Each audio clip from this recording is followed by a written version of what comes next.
My name is Mavran. I'm 34 years old. And the night before my wedding, my future in-laws hosted a rehearsal dinner for 62 people at the Ashford Country Club. The bride wasn't invited. I don't mean I missed it. I mean I wasn't told it existed.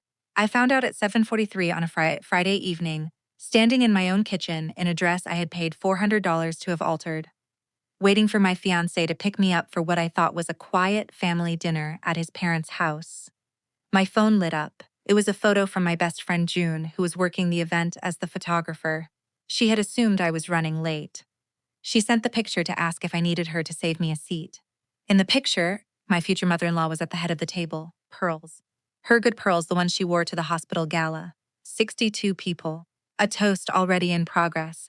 My fiancé Reed was 3 seats down on the left, laughing at something his sister was series. The empty chair next to him had a name card on it. I zoomed in. It said Reed's +1. That was what I was, the +1, at my own rehearsal dinner. Which, by the way, I had been told would be the family meal, just us, low-key, you'll be exhausted enough on Saturday. I had spent 11 months planning this wedding. I had paid for 43% of it out of my own savings. Not because the Ashburys couldn't afford to cover their share, but because Vivienne kept saying the word contribution with a smile that meant prove you belong. So I contributed. I contributed $18,400. I contributed every Saturday for almost a year. I contributed my dignity in small, polite increments, because I thought that was what love looked like when you were marrying into a family that had owned half of Ashford since 1847. And what I did next, they didn't see it coming. Not Vivienne, not Clifford, not Reed. Welcome to Hidden Family Revenge. If quiet justice is your kind of story, subscribe and stay close, because this one took 80 months to finish, and the last sentence is the one I think about most. Let me tell you what really happened. I'm a structural engineer. That's important to know because it explains how I look at the world. My job is to figure out what a building can hold before it stops holding, where the weight goes. Which cracks are just settling, the building breathing as it ages, and which cracks are the ones you have to evacuate over. I'd been doing it for 9 years before I met Reed Ashbury, and I was good at it. Quietly good. The kind of good where the senior partners at my firm started sending me the historic buildings, the pre-1900 ones, the ones nobody else wanted to certify because the math was unforgiving and the materials were tired. I liked them. I liked buildings that had survived a long time and still asked to be treated gently. Reed came into my life the way load failures happen, slowly and then all at once. We met at a charity auction. He bid on a painting I wanted. He lost. He came over to apologize. He had this laugh, easy, unguarded, that didn't match the last name. I didn't even know he was an Ashbury until our 3rd date. When I found out, I almost ended it. I knew the family. Everyone in Ashford knew the family. Vivienne Ashbury was on the hospital board, the symphony board, the historical society board. Clifford ran the foundation. Their 2 children went to the right schools and married. They were supposed to marry. People from the right families. I was the daughter of a postal clerk who'd raised me alone in a 2-bedroom rental until cancer took her at 53. I had no father in the picture, no siblings, no money. I had Aunt Ruth, my mother's older sister, a retired high school principal who lived 40 minutes north and didn't suffer foolishness. And I had a degree from a state school that I'd paid for myself. But Reed didn't seem to care. Reed said his parents would love me once they knew me. I want to tell you about the chicken stock. 2 years into dating, I got the flu. The bad kind. The kind where you sleep for 16 hours and wake up confused about what year it is. Reed was traveling for work. I texted him I was fine. I wasn't fine. I lived alone, and my mother had been dead for 4 years, and I was 31 years old and crying because I couldn't reach the Tylenol. The next morning, there was a glass jar on my porch. Chicken stock, homemade, still slightly warm, a dish towel wrapped around it, and a note in Vivienne's careful handwriting that just said, salt to taste, V. She had driven 40 minutes in a March snowstorm. She had not knocked. She had not asked me to invite her in. She had just left it there. I sat on my kitchen floor and cried into that jar of soup for an hour. I kept the jar. I rinsed it out and put it on the shelf above my stove and looked at it sometimes when I was making dinner, because that jar was the proof I needed that I was going to be okay.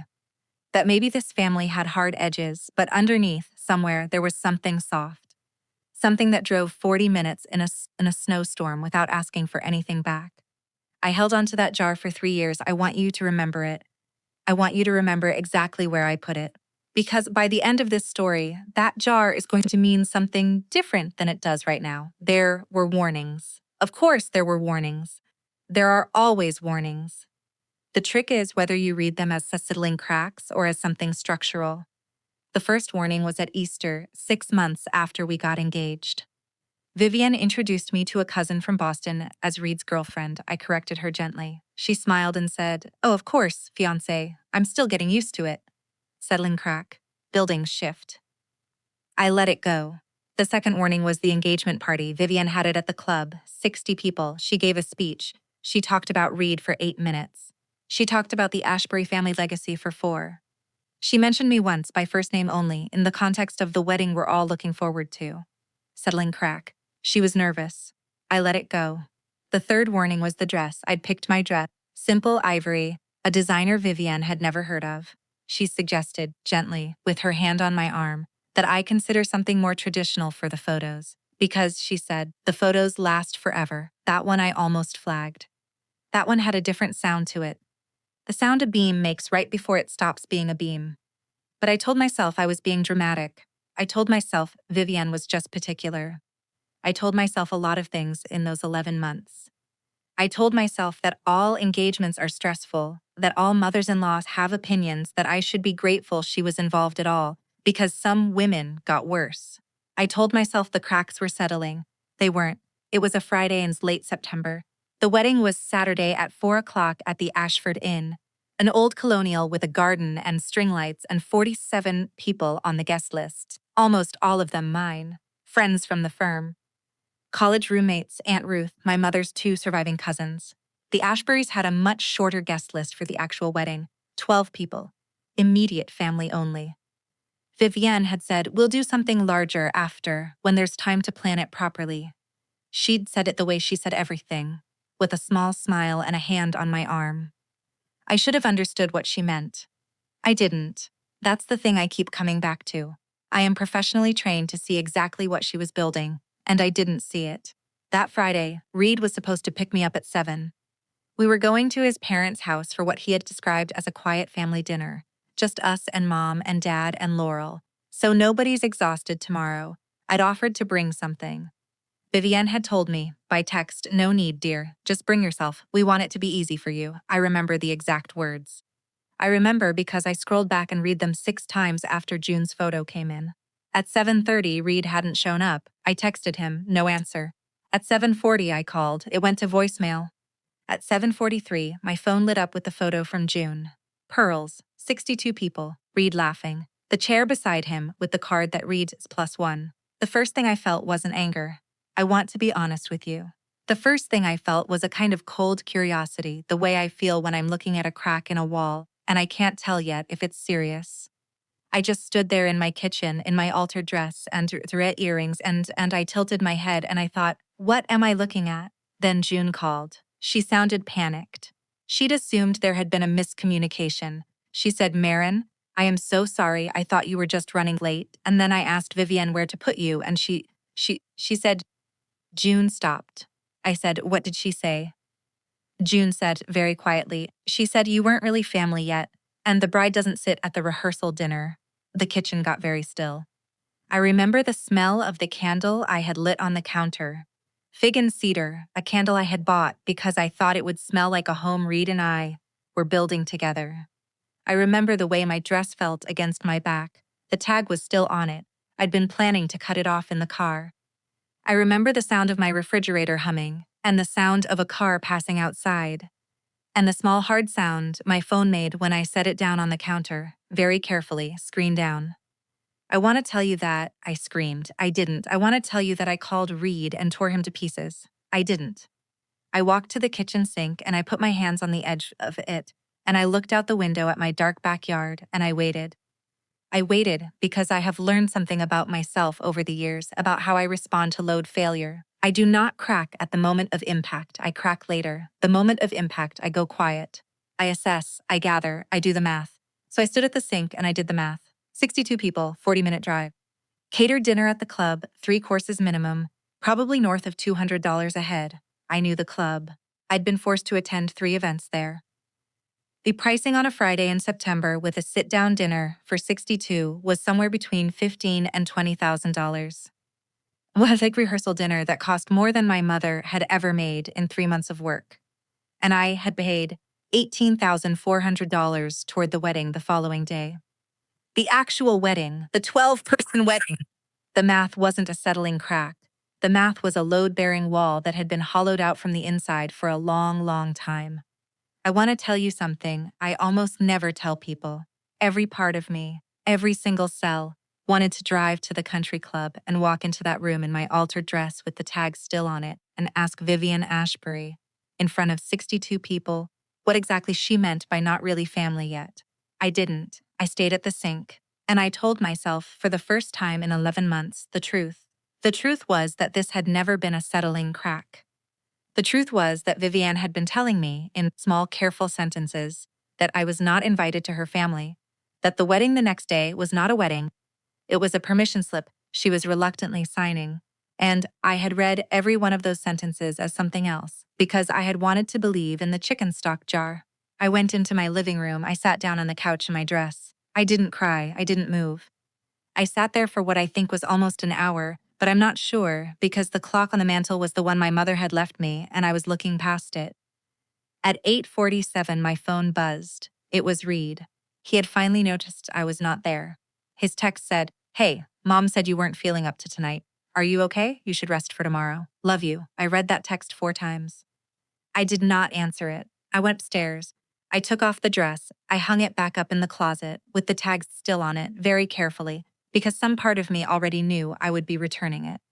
And then I sat on the edge of my bed in my slip, and I looked at the chicken stock jar on the shelf above my stove through the open bedroom door, and I said out loud, to nobody, she told him I wasn't feeling up to tonight.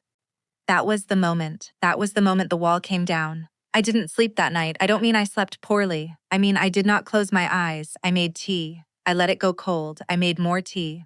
I let that one go cold too. At some point, around 2 in the morning, I went into the garage and I got out the file box where I keep important paperwork, and I sat on the floor of my office in my slip with a wool cardigan over it, and I started reading. I read the wedding contract. I read the deposit receipts. I read every email I had sent Vivienne and every email she had sent back. I read the venue contract, which I noticed for the first time was in my name only. Reed had been too busy to come to the signing. Vivienne had insisted I handle it. You're so organized, dear. I read the catering contract. Also in my name. Also paid from my account. I read the photography contract. Also in my name. June was my friend. Of course, she'd written it up to me. I read the florist contract, the efficient contract, the string quartet contract, the block of hotel rooms for the out-of-town guests, which were all my guests because the Ashburys lived in Ashford and didn't need rooms. Every single contract was in my name. Every single deposit had cleared my account. The Ashburys had paid for one thing, the rehearsal dinner at the country club, the one I wasn't invited to. I want you to sit with that for a second. The only thing they had paid for was the event they had excluded me from. The only thing they wanted ownership of was the room I wasn't allowed in. Around 4 in the morning, I drafted a text to Reed. It said, "Did your mother tell you I wasn't feeling well, or did you tell her that?" I stared at it. I didn't send it. I drafted another one. "I know about the dinner. I stared at that one too. I didn't send it." I drafted a third one. "I'm so sorry. I think I'm just exhausted and overwhelmed. Can we talk in the morning? I love you." I almost sent that one. My thumb was on the button. I had typed it the way I had typed every text to Reed for 3 years. With the careful, apologetic softness of a woman who has learned that the easiest way to get through is to be the first one to apologize. I looked at my own thumb on that button, and I noticed that my hand was shaking. And I noticed that the woman about to send that text was not the woman who had been sitting at the sink 8 hours earlier doing the math. I deleted the text, letter by letter. I watched each letter disappear. It took longer than typing it. Then I put the phone face down on the floor and I cried for the first time for about 20 minutes. Not loud, just steady, like a pipe that has finally given up. At 7 the next morning, Saturday, my wedding day, I called Aunt Ruth. Ruth answered on the second ring. She always answers on the second ring. She doesn't believe in the first one. She says it's too eager. "Marin," she said. "Ruth," I said, and then I didn't say anything else because I couldn't. She waited. She is very good at waiting. I told her. I told her about the photo, about the pearls, about the Reeds +1 card, about the contracts, about the chicken stock jar, about the text he sent me at 8:47. About the text I'd almost sent at 4 a.m., Ruth said very quietly, Marin. Sweetheart. I said, I don't know what to do. She said, yes, you do. I said, Ruth, the wedding is in 9 hours. She said, I know what time it is. There was a long silence on the phone. Then she said, do you want me to come over? I said yes. She was at my door in 43 minutes. She had brought coffee in a thermos and a paper bag of muffins from the bakery in her town that I have loved since I was 12. She didn't say anything when I opened the door. She just walked in, set the coffee on the counter, and looked at me. She said, sit down. I sat down. She said, tell me what you actually want. I said, I don't know. She said, yes, you do. Tell me what you actually want. I sat there for a long minute. I looked at the chicken stock jar on the shelf. I looked at the dress hanging in the open closet across the hall. I looked at the way the morning light came in through my kitchen window, the kitchen I had bought with my own money, in the house I had bought with my own money, 4 years before I met Reed Ashbury. I said, I want her to know that I know. Ruth said, and I said, I want him to choose. Ruth said, he already did. I want to stop right here for a second. Because I know what you might be thinking. You might be thinking, wait, did he? Did Reed actually choose? Maybe he didn't know. Maybe Vivian lied to him too. Maybe he was confused. Maybe, and I want you to know I considered every one of those maybes that morning, with Ruth across the table from me. If you've ever sat at your own kitchen table with someone who loves you and tried to talk yourself into staying, drop a 1 in the comments if you've been there. Just a 1. Because the next part is what I figured out, and what I figures out is the reason this story has the ending it has. Ruth said, he sent you a text at 8:47 last night saying his mother had told him you weren't feeling well. I said, yes. She said, what time did the dinner start? I said, 6:30. She said, so he sat through a cocktail hour and an appetizer course and a soup course and a main course at his own rehearsal dinner, and the absence of his bride did not cross his mind until the dessert plates were being cleared. I didn't say anything. She said, Marin, he did not need to know. The chair next to him said Reed's +1. He looked at that chair for 2 hours. He did not need anyone to tell him anything. He chose. I want to tell you that I argued with her. I didn't. I sat there with my coffee getting cold in my hand, and I let her words sit on the table between us like a slab of granite that I couldn't lift and couldn't move around. Then I said, what about the wedding? Ruth said, what about it? I said, there are 47 people coming at 4 o'clock. She said, 45 of them are yours. She was right. Of the 47, only 2 were Reed's. His sister Laurel and his father Clifford. Vivian had RSVP'd no, citing a previous commitment, which I had not questioned at the time and which I now understood, with a kind of bright, sick clarity, was the dinner she had already been planning. Ruth said, your 45 people will come whether or not you marry Reed Ashbury today. I said, what do you mean? She said, I mean, you have a venue, you have catering. You have flowers and music and a photographer. You have 45 people who love you driving in from 6 states.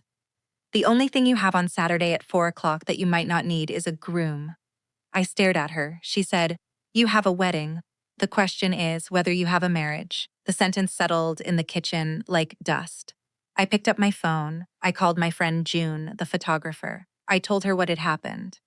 June, who had been crying on and off since 7:43 the night before, said, Marin, whatever you decide, I'm there. Whatever you decide. I called Hugo, my business partner at the firm. I told him I needed Monday off. He said, of course, are you okay? I said, I will be. He said, Marin, your name came up in something on Thursday and I forgot to tell you. I'll mention it Monday. I hung up before asking what he meant. I would remember that call 3 days later. Then I called Reed. He answered on the first ring. He sounded relieved. He said, Marin, I was just about to call you. Are you feeling better? Mom said you had a rough night. I said, Reed, I need you to do something for me. He said, anything. I said, I need you to tell me right now on this phone call exactly what your mother said to you at the dinner last night about why I wasn't there. There was a pause. It was the pause of a man doing math very fast. I know that pause. I have done that pause. It is the pause of someone trying to figure out which version of the truth cost them the least. He said, she said you'd had a long week and you decided to rest. I said, what time did she tell you that? He said, I don't remember exactly, sometime during cocktails. I said, So at 6:30 last night, your mother told you I wasn't coming to a rehearsal dinner that I didn't know was happening, and you sat in that chair for the next 3 hours without calling me, without texting me, without asking why no one had told me, and without leaving.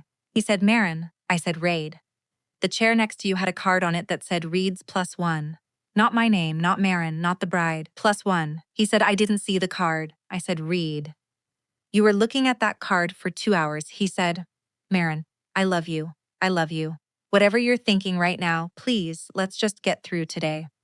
We can talk about all of this on Monday. I said, Raid, I need you to answer me one question. And I need you to answer it honestly, because if you answer it honestly, we have a chance. And if you don't, we don't. He said, okay. I said, did you ever even once in 11 months defend me to her? The pause that came after that was a different kind of pause. It was the pause of a man who has just realized that the woman on the other end of the phone is not asking a question to which she will accept a smooth answer. He said, Marin, it's complicated. You don't understand my mother. I said, Raid, yes or no? He said, Marin. I said, yes, or no. He said, it wasn't that simple. I said, it is the simplest question I've ever asked you in my entire life. He didn't say anything. I said, okay, and I hung up. I want you to know, because this is the part I think about most, that I did not feel powerful in that moment. I want to be honest with you. I felt sick. I felt like I had just amputated something. I felt like I had walked out of a building I had been building, beam by beam, for 3 years, and pulled the load-bearing column out behind me on my way through the door. I sat at the kitchen table with Ruth, and Ruth didn't say a word. She just refilled my coffee. After a long time, I said, Ruth, what do I do at 4 o'clock? Ruth looked at me for a long moment. Then she said, what do you want to do at 4 o'clock? I looked out the window. The light had moved. It was almost 10 in the morning. I had 6 hours. I said, I want to have my wedding. She said, then have it. I said, without a groom. She said, sweetheart, the wedding is just a party. It's the marriage that needs a groom. And you already know what you have and what you don't. I'm going to tell you what happened at 4 o'clock on Saturday afternoon, but I have to tell you what happened on Thursday first. Because Thursday is the part that nobody, not Vivian, not Clifford, not Reed, knew was about to matter. On Thursday, 2 days before the wedding, an attorney named Marcus Boyd had called the front desk at my firm. He represented a buyer for a property in Ashford, a pre-1900 estate at 14 Crescent Hill. The buyer was prepared to close on Monday for $3.2 million. They needed a certified structural integrity report from a state-licensed engineer with historic structures certification. There were 3 such engineers in the state. 2 were unavailable. The third was me. Hugo, my business partner, had taken the call. He'd told Marcus Boyd that I was getting married Saturday and could likely turn it around by Tuesday. Marcus Boyd had said that was fine. The address, 14 Crescent Hill, meant nothing to Hugo. He'd never been to the Ashbury estate. He'd never had a reason to know that the house Reed's grandfather had owned, the house Reed had grown up visiting, the house Vivienne had been quietly putting on the market for 9 months, was at 14 Crescent Hill. Hugo had mentioned the job briefly on the call Saturday morning. Your name came up in something on Thursday and I forgot to tell you. I'll mention it Monday. I did not put it together until Sunday afternoon. But when I did, Sunday afternoon, sitting at my kitchen table with the contract Hugo had emailed me, looking at the property address in the second paragraph, I felt something I had not felt in 11 months. I felt the math click. Let me come back to Saturday, though. Because Saturday is the part you came here for. I called the wedding venue at 10:15 a.m. I asked to speak to the coordinator. Her name was Bia. Yes, the same Bia who ran the florist shop downtown, the same Bia who had done the centerpieces for the Ashbury rehearsal dinner the night before. Ashford is small. Everyone has 2 jobs. Everyone has been in everyone else's wedding. Bia answered. I said, Bisa, it's Marin. I need to make a change to today. Bia said, honey, I heard. That was all she said. Honey, I heard. 2 words. The information network of a small town moves at a speed that would embarrass NASA. I said, Bay. The ceremony is canceled. The reception is not. There was a small silence. Then Bia said, what do you need me to do? I said, take down the arch. Take down the chairs in the row formation. Set up the long table the way we had it for the reception. 45 seats. She said, done. I said, and Bia, I need you to take down the name cards for the head table. She said, both of them? I said, just the one. Reads. Bea said very quietly, "Okay, sweetheart, I'll handle it." I said, "B, did you do the flowers for the dinner last night?" She said yes. I said, "Did she tip you?" Bea laughed. It was a tired laugh, a laugh that contained 20 years of working events for the Ashbury family. She said, "Vivian Ashbury has never tipped a vendor in her life." I said, "Send me your invoice for last night." She said, "Honey, that's not your responsibility." I said, "B, send it to me. I'll pay it on Monday." She didn't argue. She sent it Sunday night. It was $480. I paid it. It is one of the small things I am proudest of in my entire life. The florist who had stood in Vivian's dining room arranging her hydrangeas for an event I wasn't invited to was paid by the bride, not the hostess, the bride. The bride paid the florist, who paid Vivian the courtesy of pretending she hadn't noticed who wasn't there. Bea told Ruth, 6 days later, that she had seen Vivian in the parking lot at the country club the night of the dinner, after everyone had gone inside. Vivian had been alone in her Mercedes for almost 10 minutes. Bea had been carrying out the last of the floral arrangements. She'd seen Vivian sitting in the driver's seat with both hands on the steering wheel. She'd seen Vivian's phone light up on the dashboard. She'd seen Vivian look at it and then turn it face down, and then sit there for a long moment looking at nothing. The phone had been mine. I had called Vivian at 8:52 p.m., 5 minutes after Reed's text, before I had decided what I was going to do. I had wanted to hear what she would say. She had not picked up. Bea said Vivian sat in that car for a long time before she went back inside. Bea said she had never seen Vivian Ashbury sit still for that long in 20 years of working her events. I think about that sometimes. I think about Vivian in her car, with her hands on the steering wheel. I don't know what was in her head. I will never know. But I know, and Bea knows, and Ruth knows, that some part of Vivian knew, in that car, that something had broken. That the chicken stock jar she had left on my porch 3 years before had finally come due. That you cannot reach into a person's life with both hands and then act surprised when she notices. I do not forgive her. I want to be clear about that. But I think about her in that car, and I think, for 1 minute, she was a real person. That minute is the only minute of grace I will give her in this whole story. Back to Saturday. By noon, I had a wedding venue with no groom and no ceremony, and 45 people I needed to tell. I called June first. June came over with her camera bag and her wife and a bottle of bourbon. We sat at my kitchen table and we made a list. Then I did the hardest thing I did that whole day. I called each of those 45 people one by one and I told them the ceremony was off. I told them the reception was on. I told them I was not asking them to come, but I would love it if they did. 43 of them came. The 2 who didn't were Reed's father and sister. Clifford and Laurel both called me that afternoon separately. Clifford called first. He left a voicemail. He said, "Maren Reed told us we are devastated. Please don't make a rash decision. She is very upset." And then he trailed off and didn't finish his sentence. I didn't call him back. Laurel called 20 minutes later. She didn't leave a voicemail. She just called 4 times in a row. I didn't answer. At 3:30, I put on the dress. The same dress. The $400 altered dress that I had hung in my closet the night before, with the tag still on it. I cut the tag off. I clipped my mother's earrings on. I looked in the mirror. I want to tell you that I felt beautiful. I felt clean. There is a difference. I drove myself to the Ashford Inn at 3:50. Ruth was waiting in the parking lot. She had a small bouquet of white tulips in her hand. She didn't say anything. She just handed me the tulips and walked me in. The garden looked different than I had imagined it. The arch was gone. The chairs were gone. The long table was set for 44, after Bea had quietly pulled Reed's place setting, with white tablecloths and Bea's hydrangeas, and the string quartet playing the song I had picked for the processional, which they were now playing as background music for a dinner. I walked in. 43 people stood up. Ruth made a toast. It was 3 sentences long. She said to Maren, "Who built this? Who paid for this? And who is the most loved person at this table?" She did not mention Reed. She did not mention the Ashburys. She raised her glass to me and she sat down. I do not remember much of the dinner. I remember laughing. I remember someone, I think it was my college roommate Petra, making a joke about how this was the best wedding she had ever been to. I remember thinking, this isn't a wedding. I remember thinking, it's better. I want to tell you about the valley. Because I think you need to know it happened. I went home at 11 that night. I took off the dress. I put it back on the hanger. I went into the bathroom in my slip to wash my face. The bathroom light was off. I hadn't turned it on yet, and the window was dark, and when I leaned over the sink to splash water on my face, I caught my own reflection in the window.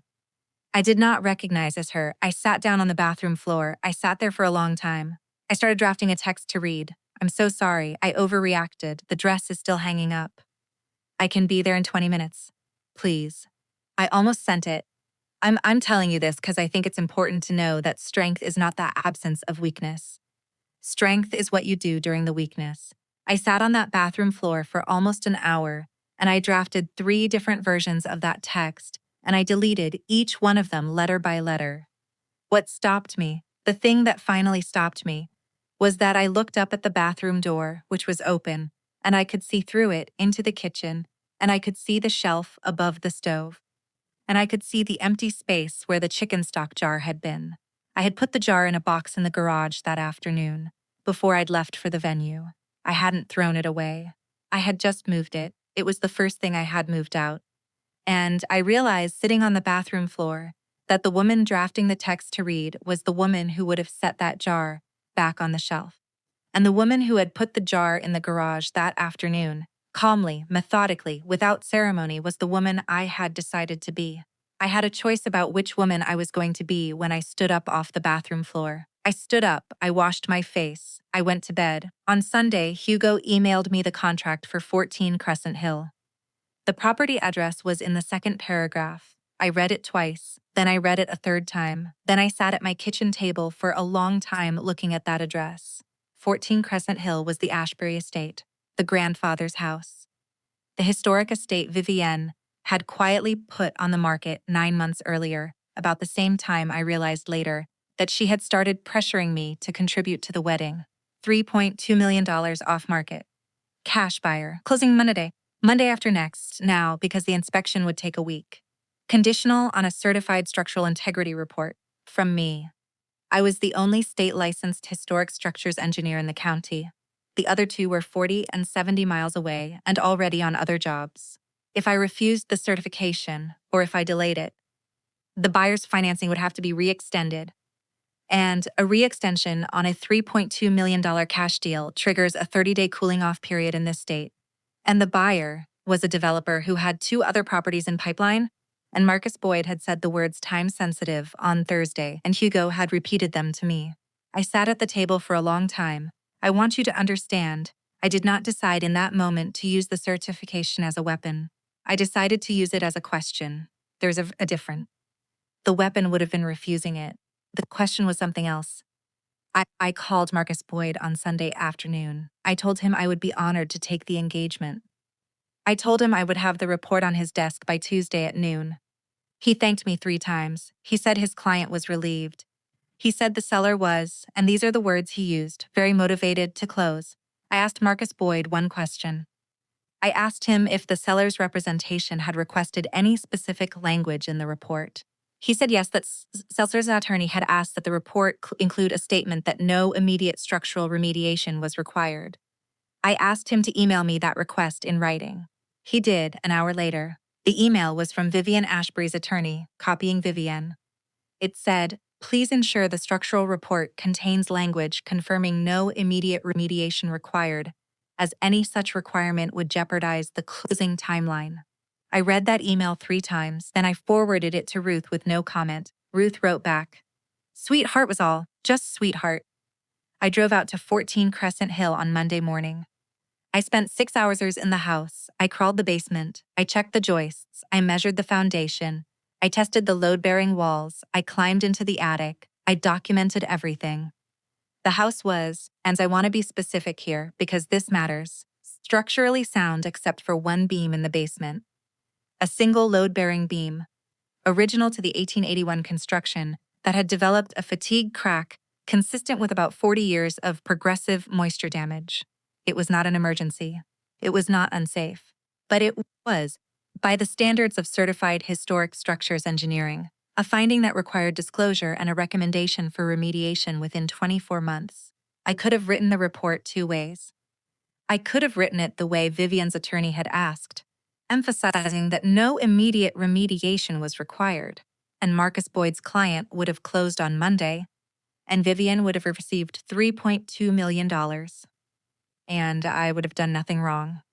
I could have written it the way the standards required, disclosing the beam, recommending the remediation, and the buyer would have had the legal right to renegotiate or walk, and Vivian's deal would have either fallen apart or dropped by $140,000 in remediation credits.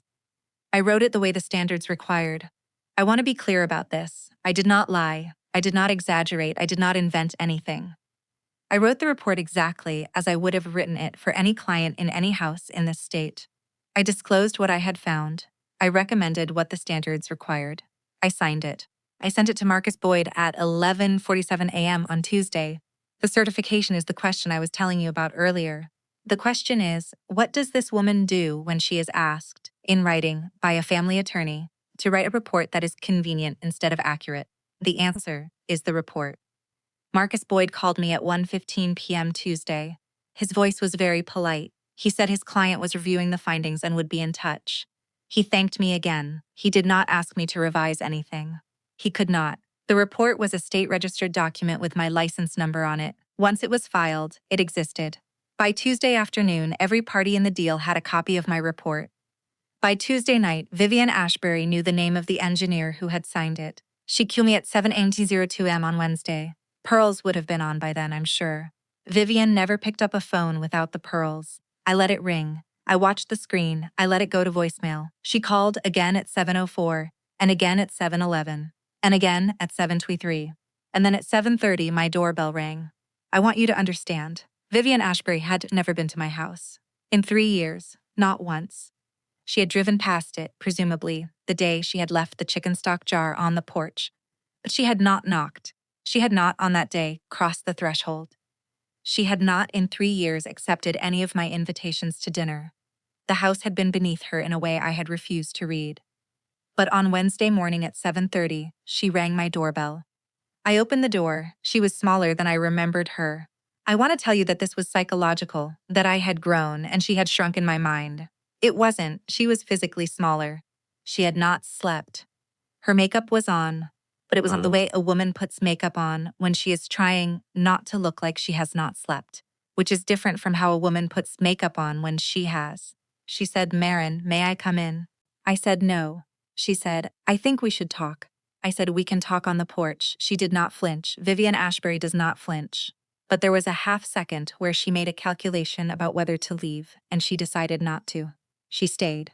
She said, "I think there has been a misunderstanding about the report." I said, "There hasn't." She said, "Marin, surely you understand. The beam is, by your own admission, not an emergency.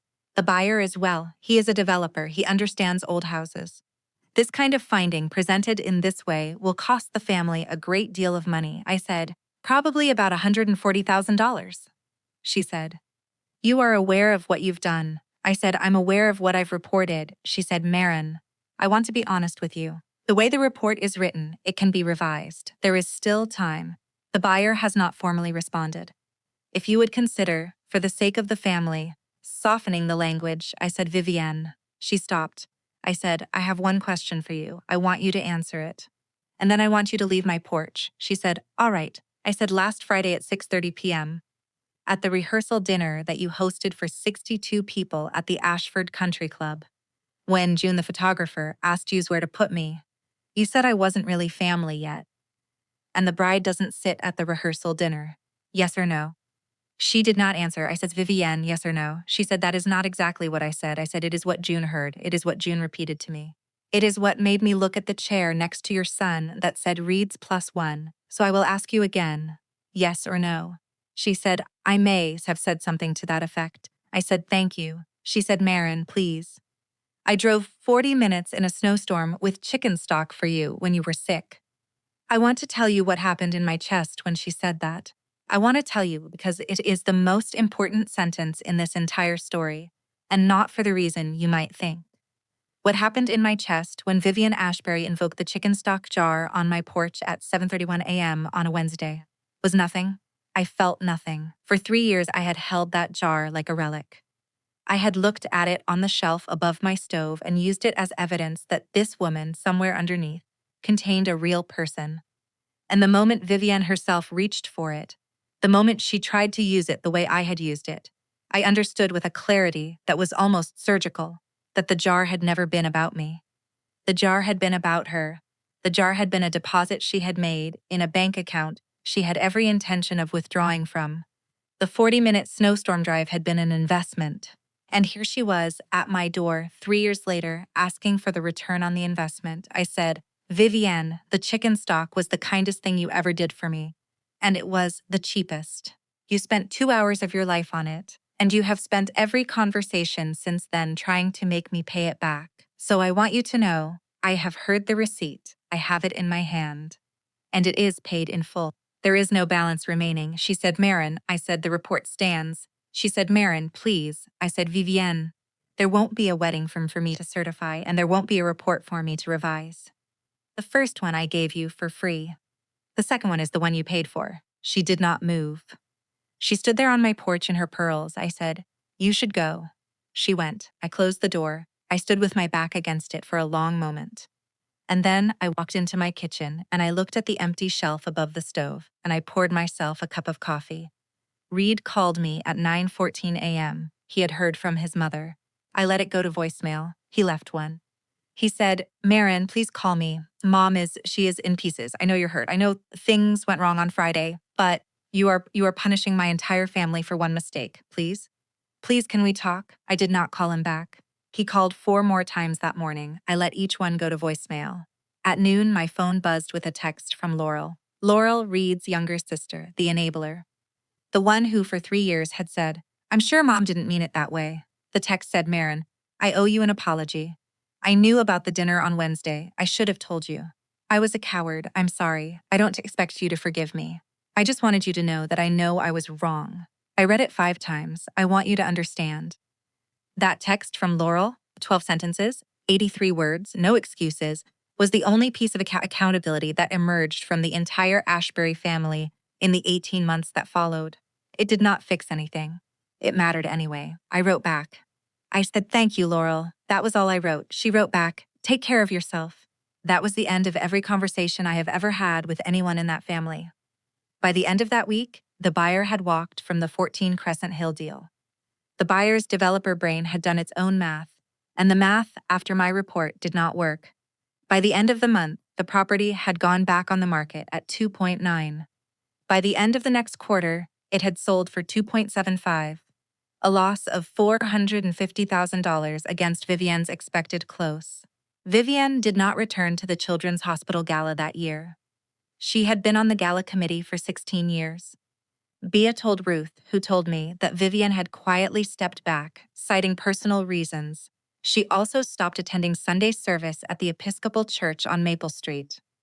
She started attending an Episcopal church 4 towns over. These are small consequences. I want to be honest with you, they are not justice. Nobody went to jail, nobody lost their house. Nobody had to publicly apologize.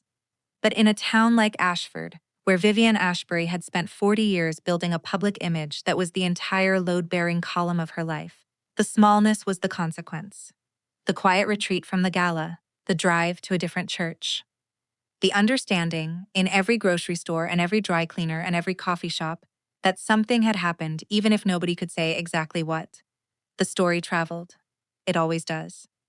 I did not tell it. I did not have to. It has been 18 months. I want to tell you what 18 months looks like. Because the part of these stories that nobody ever tells is the part that comes after. I sold the house I had bought 4 years before I met Reed. I did not sell it because of him. I sold it because I had outgrown it. I bought a smaller place 40 minutes north of Ashford, in a town I had visited Aunt Ruth in since I was 12. It has a kitchen that gets the morning light. It has a shelf above the stove. The shelf is empty. I have decided to keep it empty. My firm gave me a promotion. The 14 Crescent Hill report, it turned out, had been read by every commercial real estate attorney in the state. A report written exactly as the standards required, against significant pressure not to. Apparently, in my industry, that is the kind of thing other engineers notice. I had 3 job offers in 4 months I stayed at my firm, Hugo and I are equal partners now. I had a date last spring. He was a contractor I had worked with on a project in Hartford. He was kind. He was funny. He drove 45 minutes to take me to dinner, and he didn't make it a story. It didn't go anywhere. I'm not in a hurry. I see Aunt Ruth every Sunday. We have dinner. She still asks one-word questions. I still answer them honestly, which I have learned, in the last 18 months, is something I had not been doing for almost a decade. I have not spoken to Reed since the morning of the wedding. He sent me a letter about 3 months after, asking for closure. I did not respond. I do not owe anyone closure. Closure is something you give yourself. I have not spoken to Vivienne since she stood on my porch in her pearls. I have not spoken to Clifford or to Laurel beyond Laurel's text. Laurel sent me a Christmas card last December. There was no message inside, just her name. I did not send one back. I did not throw the card away either. It is in the box in the garage, next to the chicken stock jar. I do not know what I will do with that box. I learned something about myself in those 18 months. I want to tell you what it is. Not because it is profound, it isn't, but because I think someone listening to this needs to hear it the way I needed to hear it. I learned that I had spent 11 months trying to be small enough to fit into a family that had no room for me. In the same way a building can spend 40 years trying to compensate for a foundation that was never level. You can shim a building, you can patch the cracks, you can repaint the walls, but the load is still wrong, the weight is still on the wrong column.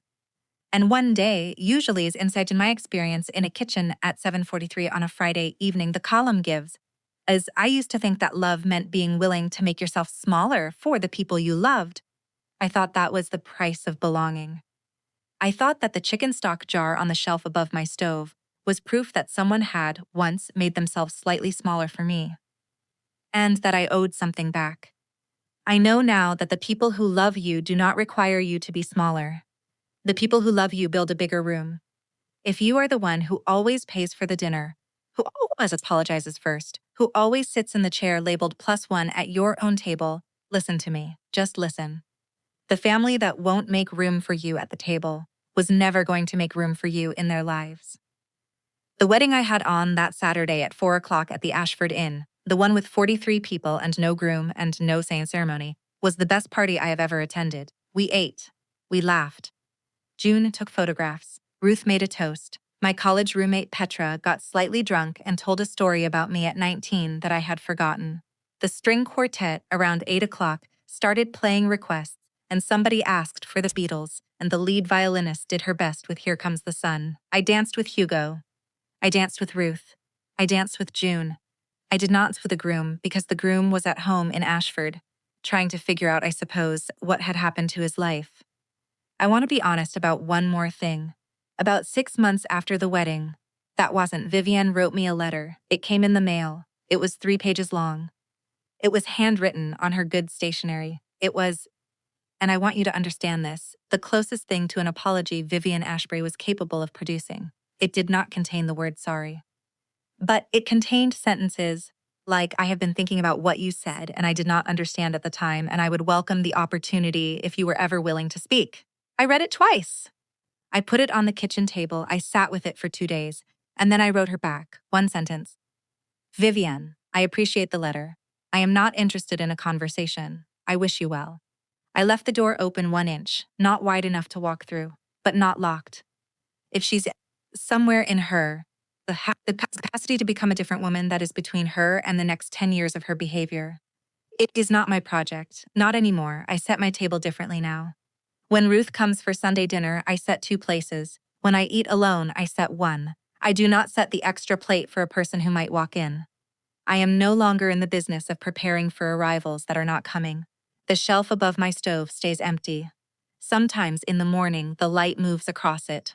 It is one of my favorite parts of the day. I want to leave you with the question I cannot answer for you. I have thought about it for 18 months. I have asked Ruth. I have asked June. I have asked Hugo. I have asked myself in the bathroom mirror at 2 in the morning more than once. If your future in-laws threw a wedding dinner for 62 people the night before your wedding, and they did not invite you, would you still walk down that aisle the next day? I genuinely don't know what the right answer is. I know what mine was. I know what mine cost. I know what mine gave me back. But I want to know yours. Tell me below.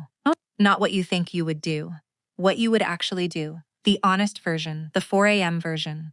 The version you delete and rewrite 3 times before sending. That is the version that matters. That is the only version that has ever mattered. I'm Marin. Thank you for listening. I'll see you next time.